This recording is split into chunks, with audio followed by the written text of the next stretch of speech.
Salut à tous, ouais c'est Snooch34, donc voilà, j'avais mis une vidéo de mon Dan Wesson il y a à peu près un mois je crois il me semble, où je montrais comment chromer, du moins je faisais voir comment chromer son pétard.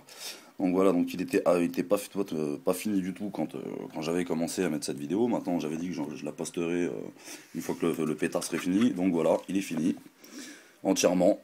Donc pour les mecs, alors par contre qui avaient une question, parce qu'elle est revenue souvent celle-ci, est-ce que ça raille le pétard? Honnêtement je vous montre de près. Bon là je l'ai pas totalement astiqué donc il est pas super brillant. Mais si vous arrivez à voir, je sais pas trop, il n'y a pas forcément de rayures sur le canon, hein. Il y a même que dalle à la limite. Le truc c'est que le miroir en fait, les petites rayures que vous allez faire avec votre couteau, le miroir les enlève. Parce qu'en fait c'est de l'ammoniac qu'il y a dedans donc ça bouffe un peu l'acier. Mais bon après, il suffit d'acheter un dégraissant automobile et vous enlevez tout ce petit machin là. Donc voilà, alors, le mirror c'est ça, hein, pour les mecs qui savent et puis ils savent pas trop ce que c'est, voilà c'est ça, vous le trouverez, voilà, quincaillerie, un truc de base. Voilà. Alors pour avoir, c'est-à-dire pour gratter le pétard, c'est ça qu'il faut prendre comme couteau, hein.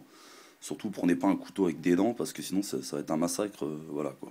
Donc vous prenez un couteau qui coupe, qui est plutôt assez tranchant là, et puis bon, bah, vous grattez légèrement quoi.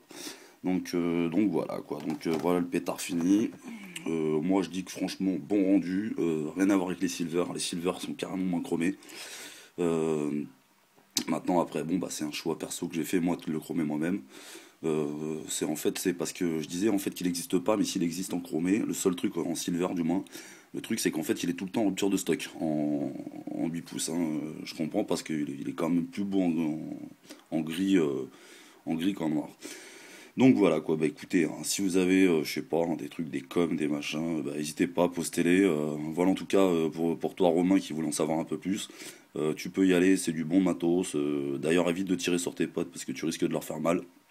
Ou sinon, bah comme hein, la technique habituelle, bâton de sucette dans la douille, une petite rondelle au niveau du percuteur.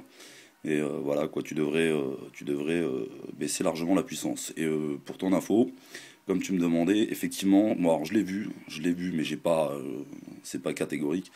Il peut monter jusqu'à plus de 600 FPS.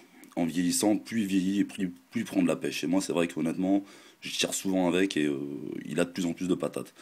Donc voilà, quoi, pour te donner un exemple, j'ai shooté un pigeon à 25 mètres la dernière fois avec une bille en plastique. Je l'ai laissé sur le carreau, hein. Donc je te confirme qu'il est puissant. Donc voilà quoi. Bah écoutez, hein, tous les mecs qui aiment l'airsoft, bah flinguez-vous bien, puis à plus tard. Allez, ciao.